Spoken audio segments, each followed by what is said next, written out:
Ladies and gentlemen, thank you for standing by, and welcome to the Korn Ferry third quarter fiscal year 2026 conference call.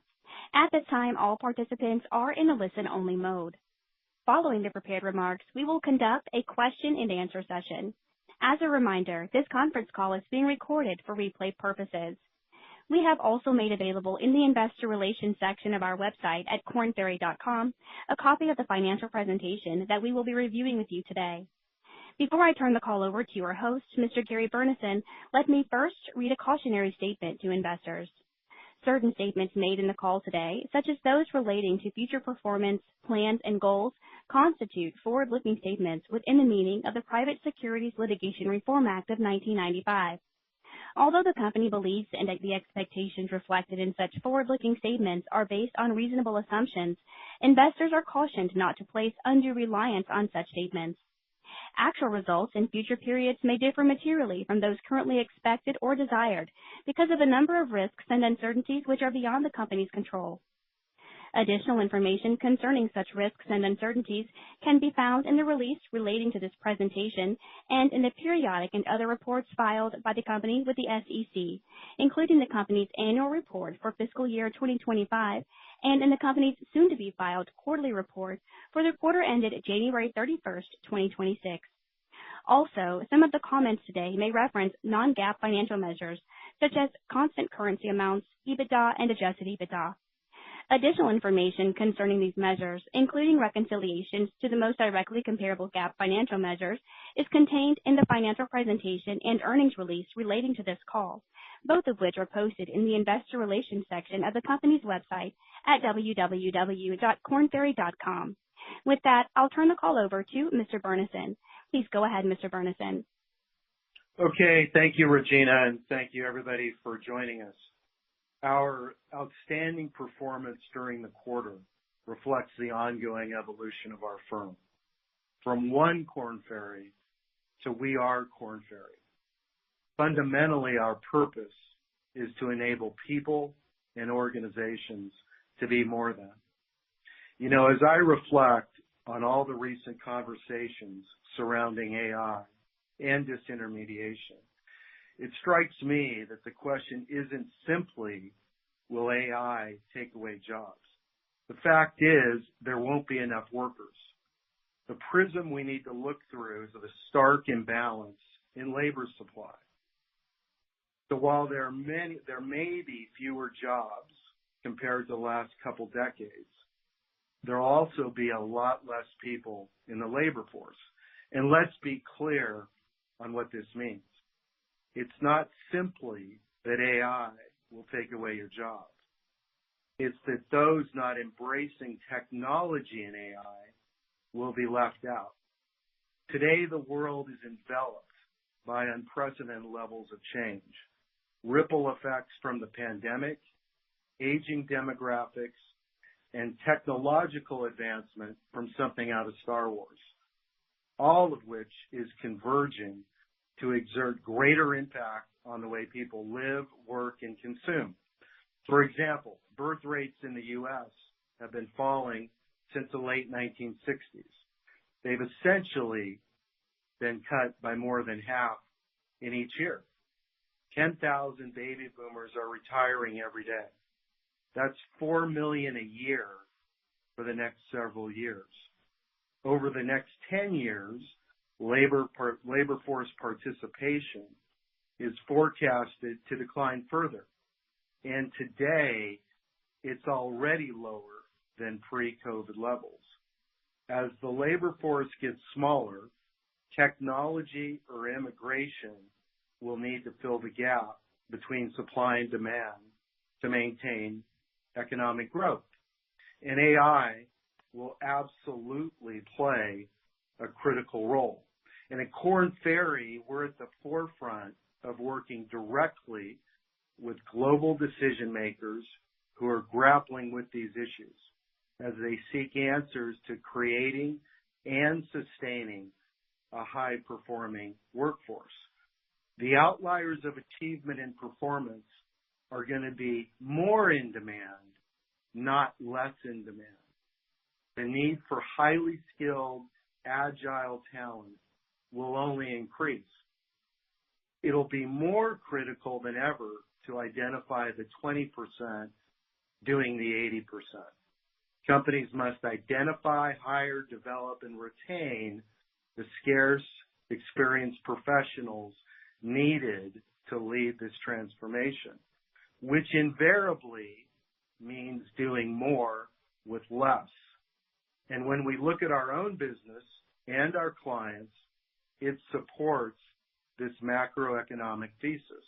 Internally, we have become far more efficient and productive. Over the last 3 years, revenue is up and costs are down. Our revenue per head count has increased by almost a third. As a result, we are more profitable and we've grown our margins by more than 300 basis points. And we're continuing to drive a major transformation from one Korn Ferry to we are Korn Ferry. What does it mean? Well, it means that we're not 5 businesses. We're one business with 5 solutions and 9,000 colleagues, all with a unified mindset. And it begins with client centricity, deepening our solutions with our existing clients to unlock growth. We've got more than 10,000 clients around the world, but 4,500 of those represent 90% of our revenue. And when I look at that set of clients, our penetration is only 1.5 or 2 solutions per client for 2/3 of the 4,500 clients. That means there's a lot of runway to deepen the relationship. So with We Are Korn Ferry, we are taking a top-down and bottom-up systematic process to tap this growth opportunity. Our marketing accounts again outperform the portfolio, up 9%, contributing 40% of our overall total revenue. Our cross-business referrals are now at a near high of 27% of our business. And at the top of the house, our work has never been more impactful. Recently, a well-known TV broadcast highlighted 7 major CEO transitions over the last few months, and we were involved in 6 of them. Further reflecting our client centricity, we've won several significant transformation engagements across the globe. A major aerospace and defense company is one of our first end-to-end talent suite customers, utilizing our proprietary data to make better talent decisions across 40,000 plus employees.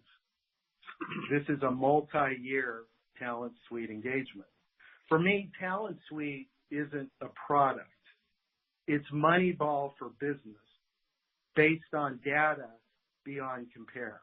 It gives clients decades of insight of what separates great from good, and it powers the entire firm. At one of the top financial institutions in the world, with nearly 100,000 employees, we're supporting a new enterprise-wide talent excellence program, incorporating our world-class assessment capability and leadership accelerator programs. And finally, we're proud to be a founding partner of the LA 28 Olympic and Paralympic Games, powering the people who power the games.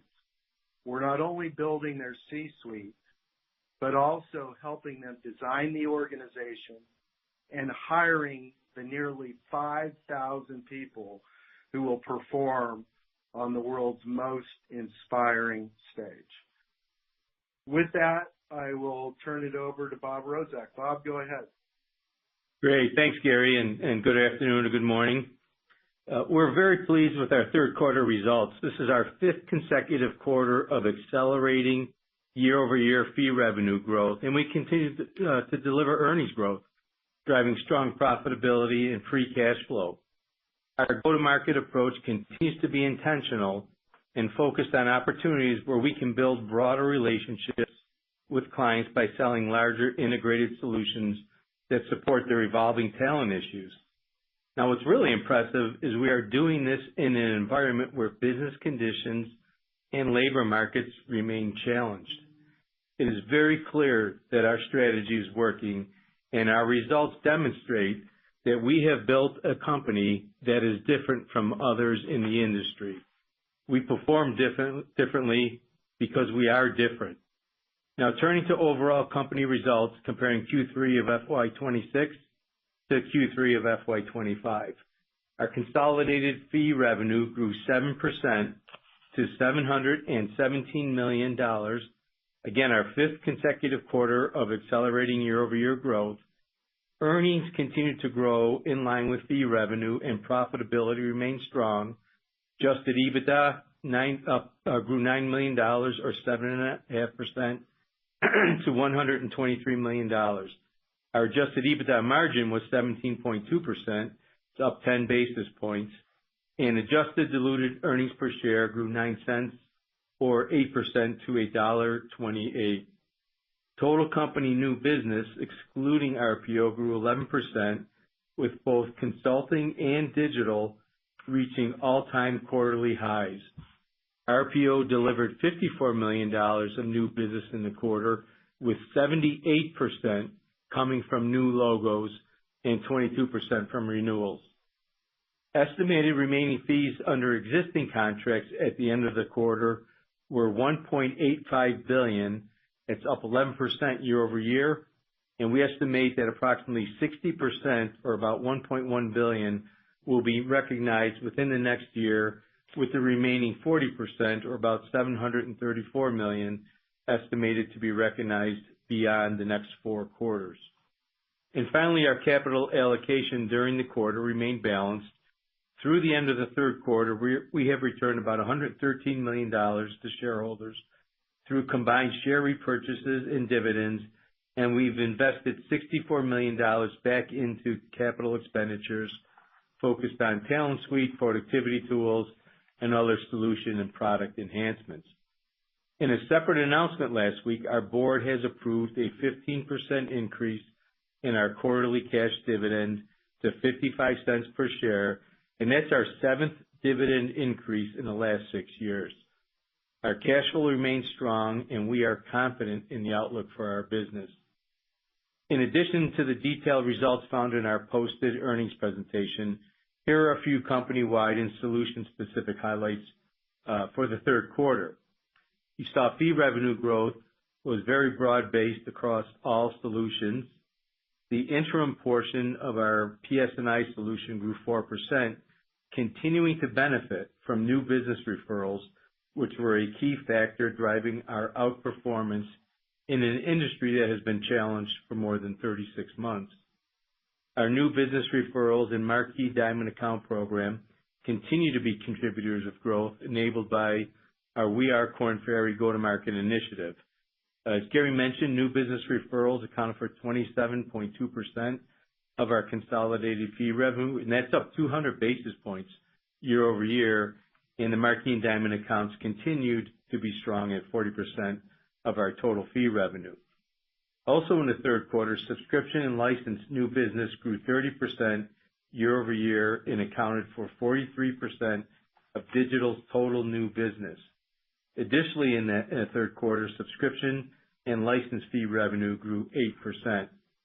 And finally, our average hourly bill rates for consulting and interim grew by 2% and 15% respectively, again demonstrating the high value our clients place on these solutions.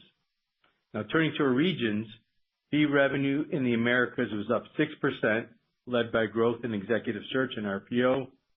EMEA fee revenue continued to be strong, growing 13% with double-digit growth in executive search, consulting, digital, and PS&I. And APAC fee revenue declined slightly at 2%, with growth in executive search being offset by modest weakness in other solutions. Now turning to our outlook for the fourth quarter of fiscal 26, assuming no material negative impact from the recent Middle East conflict and no further changes in worldwide geopolitical conditions, economic conditions, financial markets, and foreign exchange rates, we expect fee revenue in the fourth quarter to range from $730 million to $750 million, our adjusted EBITDA margin to range from 17.1% to 17.3%, and our consolidated adjusted diluted earnings per share, as well as our GAAP diluted earnings per share, to range from $1.34 to $1.40. Now, in closing, our financial results over the last 5 quarters demonstrate that our unique combination of foundational assets, expertise, and capabilities truly matter to our clients. Looking to the future, I'm very excited about our opportunities to drive continued top-line growth. You heard Gary talk about our top 4,500 clients. With the rollout of Talent Suite and our We Are Korn Ferry initiative, we continue to see significant opportunity to expand those relationships in what we call the green space. That is horizontal expansion, where we bring additional solutions to our clients, vertical expansion, where we leverage our strong C-suite relationships and provide solutions at scale to what we call the vital many, and that's down into an organization's professional ranks. We have a great playbook to run from, our marquee and diamond accounts, where we have a strong track record of successfully expanding those relationships. I also see further opportunities in our joint go-to-market activities, particularly between consulting and digital. And as I've said many times before on these calls, I am more convinced than ever that our best is yet to come. With that, we would be glad to answer any questions you may have. We will now begin the question and answer session. To ask a question, press star, then the number 1 on your telephone keypad. Our first question will come from the line of Tobey Sommer with Truist Securities. Please go ahead. Thank you. So markets are certainly reacting to a number of potential outcomes as a result of AI.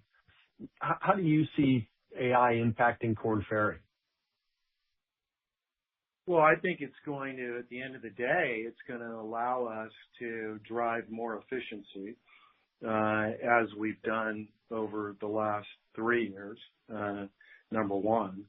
And number two, where we play, we're playing at the high end, and the high end of the labor force. I mean, take the United States. There's only, 25,000 companies that have 1,000 employees or more. And so when I look at the U.S. labor force today of 171 million and really look through the categories of talent, Korn Ferry and its clients are very much at the high end. And so I don't really see that high end labor talent being disintermediated.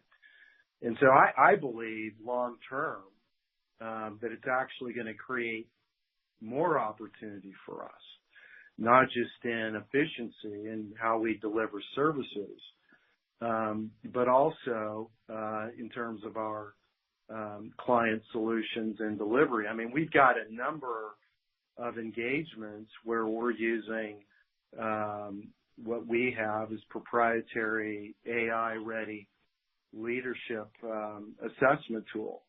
And we're using that through the Talent Suite to help companies transform their workforce. So, I just look at the numbers in the labor force. And, over the last 20 years, the U.S. labor force has created, something like 20 to 25 million jobs.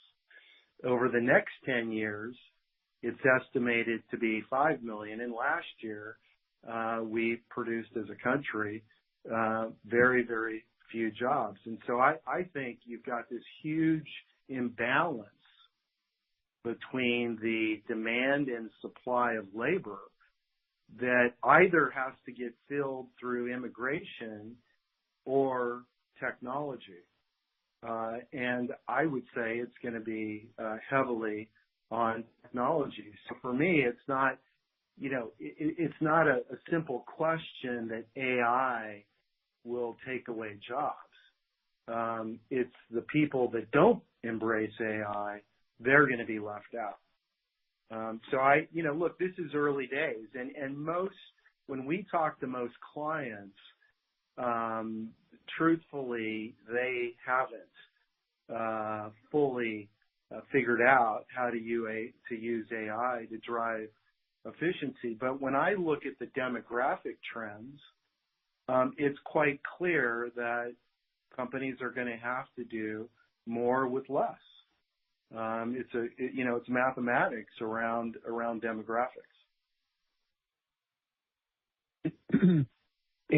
In that context, I want to just double click. If we have an increase in unemployment, do you think the company can grow in that kind of environment that typically used to be characterized or would reflect an economic recession?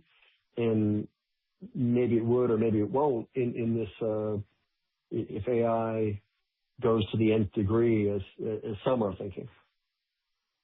Well, we're trying, this is my 95th quarterly earnings call. And, many years ago, the company was dependent on one solution, which was executive search. And that was directly tied not only to the stock market with a high correlation, but to unemployment and what was happening in the labor force. Today, you've got a much more diversified business with 5 different solutions. And I think we've demonstrated over the last 36 months, which I consider a labor recession, that there's quarters that one solution is up and another is down. And the thing that's very interesting is when you look at the executive search solution and you think about the labor market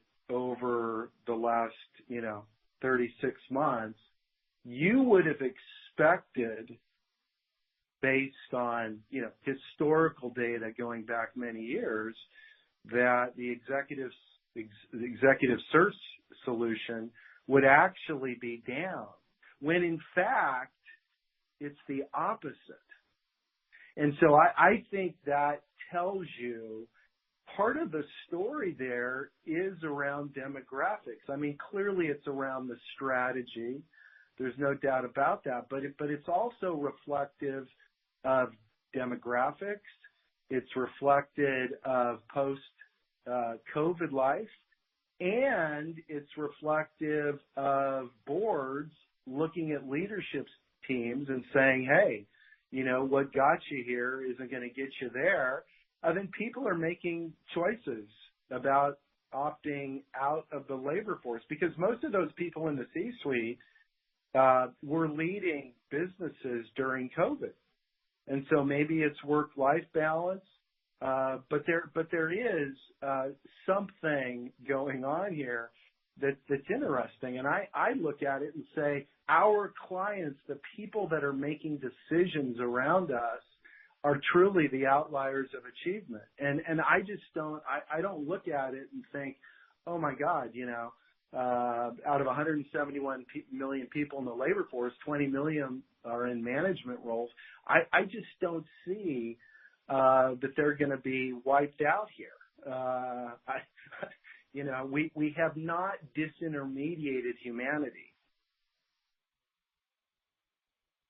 Okay. Thank you very much. If I could ask one more, and I'll get back in the queue.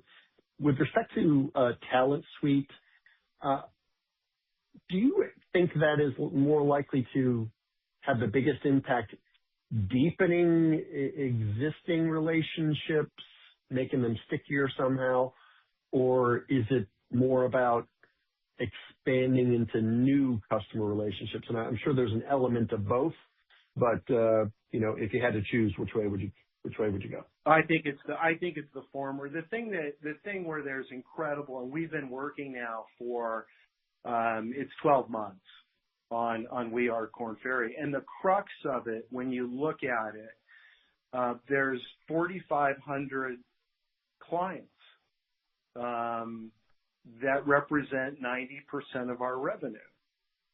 And when you look at that client base, what you're going to find is that, you look at 2/3 of them, and we're only doing 1.5 or 2 solutions.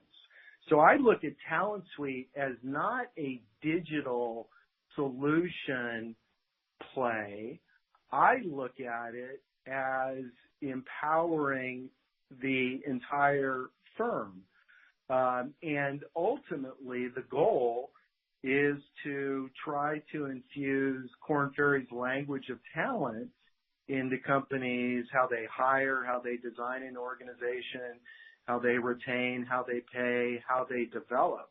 So I look at it much broader, but the goal absolutely is a little bit like a Trojan horse, to embed the language of client. And then when it comes to the digital solution in Talent Suite, the reality is we've probably got about, 6,000 clients on Talent Suite, something like that. And when you look at that, what you're going to find is that 70% of them are only using one product within Talent Suite.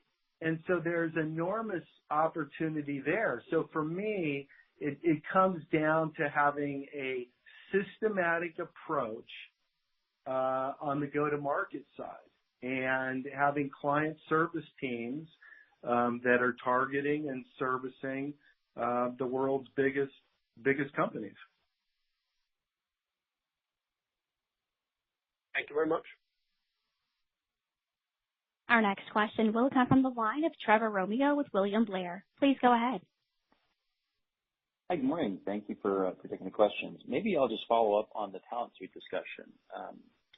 Does it look like your fees under contract were up double digits for both consulting and digital? I think your subscription and license fee revenue and the new business also accelerated. So would you attribute any of that to, I guess, very early returns from Talent Suite? Is it already having an impact? Or if not, maybe you could speak to what drove that, because it seems like a pretty meaningful acceleration for both of those solutions. Yeah, we had a killer. We had a killer couple months in the quarter of new business. The strategy is trying to deepen the relationships, driving client centricity.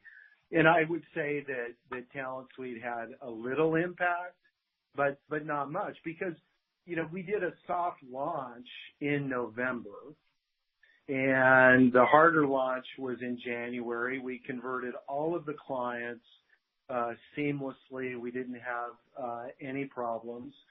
And now we're embarking on a journey to get all of our 2,000 front of the house colleagues to be able to talk to our clients about what I think our data is beyond compare. I really do. And so I look at it and say it's kind of Moneyball for business. And we've got 50 plus years knowing how you separate great from good.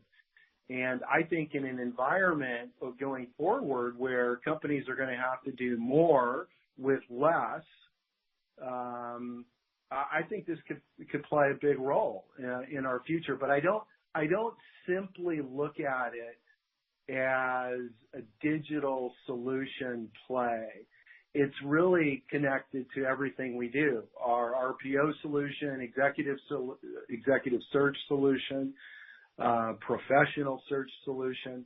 It's a foundation for the firm. We've never in the past taken all of our IP and put it in a seamless warehouse where you can go in and do benchmarking on your workforce and all that. So it's early days, and we've rolled out the technology, and now it's getting our front of the house colleagues on a very targeted basis to take this to our client base.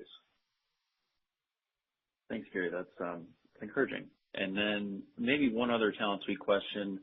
Now that you have it in place, up and running, in addition to your other sort of tech and AI investments, how do you view Korn Ferry's technology spending, I guess, in total in the next few years, whether that's CapEx or OpEx?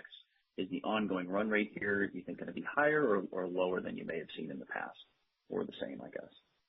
Well, I think Bob can probably address that more. I would just say that when you look back, we've had a fairly balanced approach to capital deployment. In, call it the last trailing, 15 months or so, I think the bent has been more towards Talent Suite and CapEx. And obviously, dividend. Look, we just raised the dividend again. I think it's our seventh raise in 6 years. I think you may see us lean a little bit more heavily into stock buybacks over the next few months. So there could be a slight change versus, call it, the first 9 months of this fiscal year, because it was heavily tilted towards technology spend. Yeah, I think that's right, Gary. I think Trevor, if you look at our CapEx spend, we're probably around an $80 to $85 million run rate currently, and we had anticipated, that coming back down to what you would have seen more historically as, say, $65 million run rate. And we'll probably see that drop going into our fiscal 27. So we're in the process of doing our planning for next year right now. And as Gary indicated, it's one of the things that we look at and think about quite a bit is how we allocate capital. And I would say you'll see the CapEx probably drop a bit, but maybe lean more heavily, as Gary indicated, into buybacks. Certainly when you see the market dislocated like it is today. Yep. Okay. Thank you both for that. If I could maybe just ask one more on your interim business. I think you talked about the cross referrals driving outperformance there. Obviously, the temp staffing space has been very tough the last several years, as you pointed out. So maybe just what kind of demand trends are you seeing there, independent of your cross referrals? Are you seeing maybe a little pickup in conversations the last few months?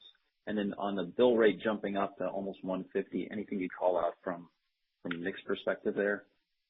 Yeah, it's the Korn Ferry lift. I mean, we're trying to we want to compete there at the very high end of talent because of the questions that have been raised around AI and the like. So we want to be focused on the outliers of achievement.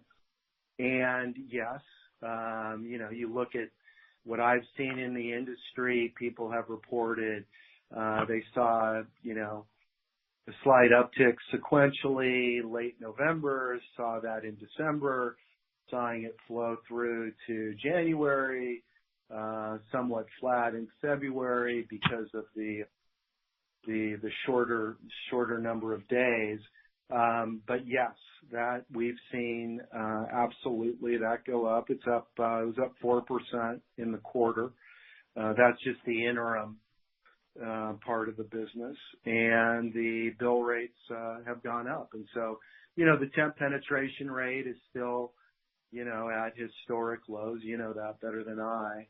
I look back over the last 25 years, and generally in the workforce, there's been about, in the United States, 2.5 million temp workers. Obviously, the penetration rate has been significantly higher than it has today. I don't think that's going to go away. In fact, you could make the argument that companies are going to need more flex arrangements to deal with, one-off projects and the like. So we're very, very happy with how that solution has done. And, the opportunity there, quite candidly, is not only the United States for us, but Europe. We made an investment in an interim solution and an executive in an interim solution in Europe, going back probably 15, 16 months ago. And that has absolutely outperformed. And one of the reasons why it's outperformed is because how we have integrated, not only because there's talented people, but we've also been very, very purposeful on a We Are Korn Ferry go-to-market strategy. All right. Thank you very much. Our next question will come from the line of George Tong with Goldman Sachs. Please go ahead. Hi, this is Alex on for George. Wanted to see if you could provide an update on what you're seeing with sales cycles and how client spending behavior may be differing across segments, and whether there's been any impact from macro sensitivity. I haven't seen any.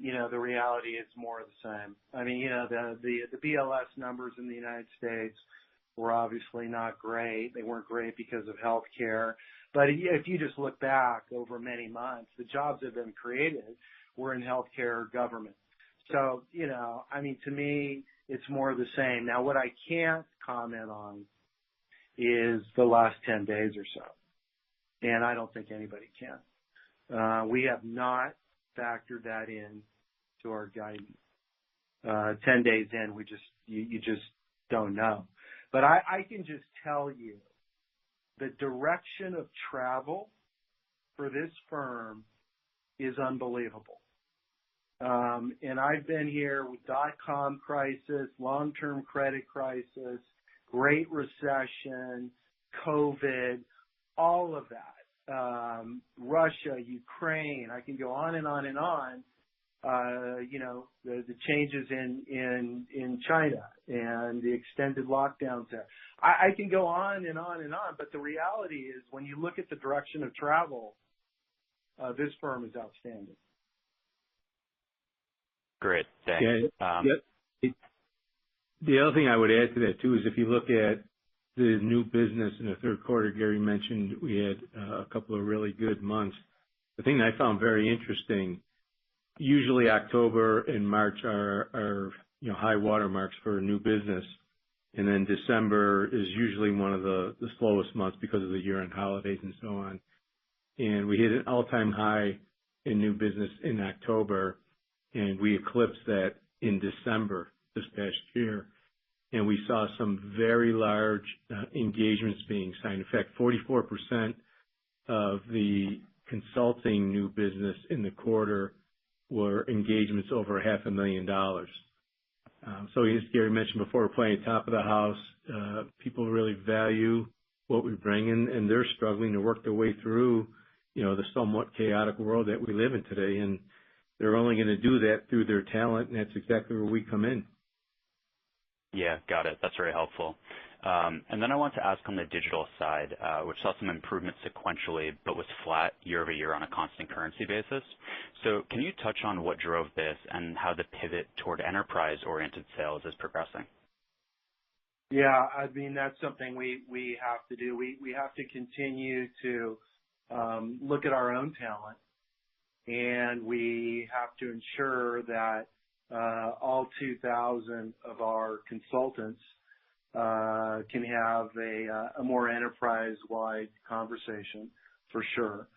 And, when you look at the digital solution only, you're going to find that, it's just an increasing percentage is longer term, kind of software as a service deal. So, I don't sit there and look at simply revenue. I look at the entire firm and what is it doing in terms of our win-loss rate, which we also carefully monitor and study. Is the backlog, what is the backlog doing? So, I sit there and say in this environment, am I totally satisfied? No, not satisfied. But we've only been at this with this IP in a common warehouse for a couple months. I mean, this has not been very long at all. Makes sense. Thank you. Our next question will come from the line of Josh Chan with UBS. Please go ahead. Hi, good morning, Gary and Bob. I guess on your consulting side of the business, this is usually a business that is stronger when the economy is more sure, I guess. And so could you just talk to the recent strengths in this consulting new business? And, what are some of the common threads that you're getting from sort of the 500,000+ engagements that Bob kind of alluded to earlier? It's around transformation. It's around org strategy and transformation. That would be the big ticket theme for those larger engagements. And I read something last night. There was a report that consulting firms in calendar 2025 grew something like 5 or 5.5%. You have to kind of question that a little bit, but I look at our overall firm over the past, call it 12 months, and I'm saying, hey, we're in line or better, recognizing that, part of our business deals with the labor markets, which haven't been exactly fantastic. Hey, Josh, the other thing I would say, too, is if you look at in the consulting business right now, Gary talked about transformation. A lot of companies are looking at their talent and are they ready to be productive in an AI world, and we have solutions that look at AI-ready leaders, AI-ready talent, and that's where you see the assessment and succession having strong year-over-year growth in that quarter as well. Okay, that's great color. Thank you both. And then maybe a quick question on margin. So if Korn Ferry continues to grow at the similar revenue growth rates that you're kind of guiding to, what's the right way to think about kind of margin expansion for the company as a whole kind of going forward? I mean, in this investment, the investment horizon we have right now, we've, I think what we've said is 16 to 18%. Part of it depends on, the M&A execution, and for example, how much if there's more opportunities, which I think there are, around the interim market and the interim solution, that obviously that mix change has a big impact on that question. But we also have to make sure that we are making the right investments as a firm, particularly around talent. So I think for now that over this investment horizon, that's reasonable. But you look back over the last kind of 3 years or 4 years, something like that. This is after the Great Resignation, which probably ended somewhere late 22, early mid 23. The reality is our headcount per colleague is up almost like 35%. So, we've got a track record of being able to drive client impact, impact the top line, but also be more profitable. That's right. Thanks for that color, Gary, and congrats on the good results. Thanks, Josh. Our next question will come from the line of Mark Marcon with Baird. Please go ahead. Good afternoon. I just wanted to follow up on the last series of questions. Gary, when you're talking about the investment horizon, how long are you thinking in terms of that 16 to 18%? Because I can't help but notice, you're increasing your revenue, and then if we go through all the charts, it's like the number of consultants on staff has actually been flat to down, most frequently down. And so I'm trying to think through, like, when you think long term and you think about, like, hey, we've got 2,000 front-facing consultants, 9,000 colleagues in total, and we're probably in the early stages in terms of implementing AI. I'm just wondering, like, how, when you really think about longer term, how efficient can you be? And I know you've got to make some investments in terms of people, but how are you thinking about that longer term? Clients have asked me that question, Mark, as they're looking at their organization. And I'm not, this comment is not specifically to Korn Ferry. And this is clearly an estimate. But I think if you were to say, look out over 5 to 7 years, and given the demographic trends that we've talked about on this call, and the quote shrinking labor force, not as many people coming into the labor force, not only in the United States but other countries as well, and then the promise. Then the question is, well, how do you fill that gap? Well, you either do it through immigration or technology. So given the mathematics around labor force participation and the promise of AI, what I've told clients is if you look out that kind of 5 years, median of the bell curve, I would expect your labor force to be smaller by, say, 15% for sure. Now, I'm not talking about every company, every industry, every sector, but just generally speaking, the theme would have to be, as it is for the country of the United States, it would have to be more with less. So that wouldn't, that's the advice that I've been giving to clients. Great. And I mean, where would you say you are in terms of harnessing AI, in terms of increasing the efficiency? Are you, is it the first inning? Are we singing the national anthem, or are we in the third inning? Oh, we've taken the field. Look, the reality with all this talk, I think that, many companies are in the first inning here, but there's enough there where you say, okay, I get it. Technology can definitely make you more efficient. And then the question is behavioral change. So the real question is, people don't change unless there's a reason to change. And the question for leadership of companies is, how do you create that change? How do you get people to truly embrace the, ever-evolving technology that's out there? That's really the question. And I think, look, the reality is I think most people are in the first inning, Mark. Okay, great.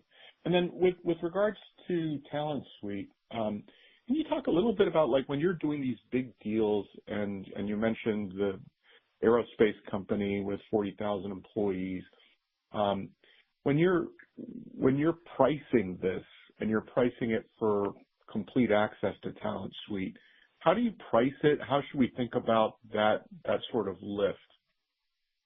Size of in company. Terms of margins and revenue. Yeah.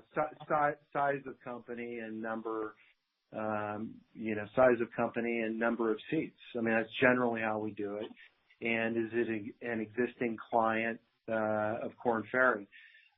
So, what we've seen is that, for example, people will ask the question, CEOs will ask the question, is my labor force, quote, AI ready? Which a lot of that will come down to agility and dealing with ambiguity. So then, what you would do is go in and assess 5,000, 10,000 people, and, we'd produce an MRI that would say, okay, this is what the thinking style, leadership style of the organization looks like. Based on our research, this is what a future-ready workforce would look like. And here are here's how you stack up. Here's the gaps, and here's a plan towards remediation. And it also depends too, is what level of consulting is wrapped around that. Got it. And then a question for Bob, maybe. With regards to consulting in the third quarter, you had a 5% lift in terms of revenue, but the margins went down by 70 basis points year over year, and the headcount's down. What's the underlying reason for those margins to be down? And this was in the context of a great quarter, so just understand one part. Yeah, it is, Mark. And one of the things is our fee revenues were well above our guidance range. They attract more bonus dollars, so we had an opportunity to get caught up there on the bonus that we provide for folks, and that put a little bit of downward pressure on the margin in the quarter. Got it. Okay, that's great. And then, Gary, one last one for you, if you'll take it. And I know we're only 10 days in, but generally speaking, like after all of the various things that you've gone through, what's your expectation in terms of like how long this would have to continue before plans would change, or that you'd actually see a meaningful difference just in terms of client behavior? Well, this is just one person's view. I don't think anybody really knows the answer to that. I mean, in the United States, transportation and transportation costs, including gas, are 17 to 20% of consumer spending. And so elevated oil prices are not good for consumer spending, which you're already dealing with a K-shaped economy. There's a cost of living crisis.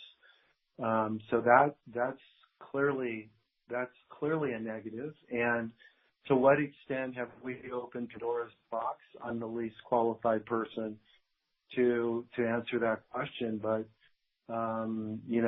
that's certainly one. Our colleagues in the Middle East, which we have an incredible business. Our colleagues are continuing under very difficult circumstances, much like our colleagues in Ukraine have done throughout this time. They're working from home, taking safety precautions. As of last week, it hasn't, materially impacted our delivery of services. But I think, you go out, I think it'll be another, 90 days or so before you really get line of sight on what all this means beyond oil. I mean beyond oil. What does this really mean? Okay. Great. Thank you very much. And it appears there are no further questions at this time, Mr. Burnison.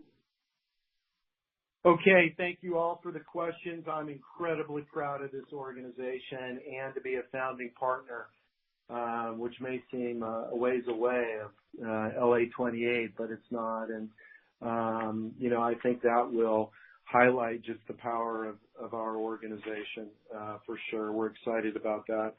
So with that, thank you for your questions, and we'll talk to you next time. Bye-bye. Ladies and gentlemen, this conference call will be available for replay for 1 week starting today, running through the end of the day, March 16th, 2026, ending at midnight.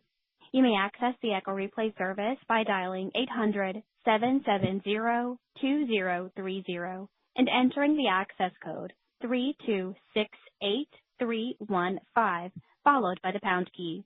Additionally, the replay will be available for playback at the company's website, www.kornferry.com, in the Investor Relations section.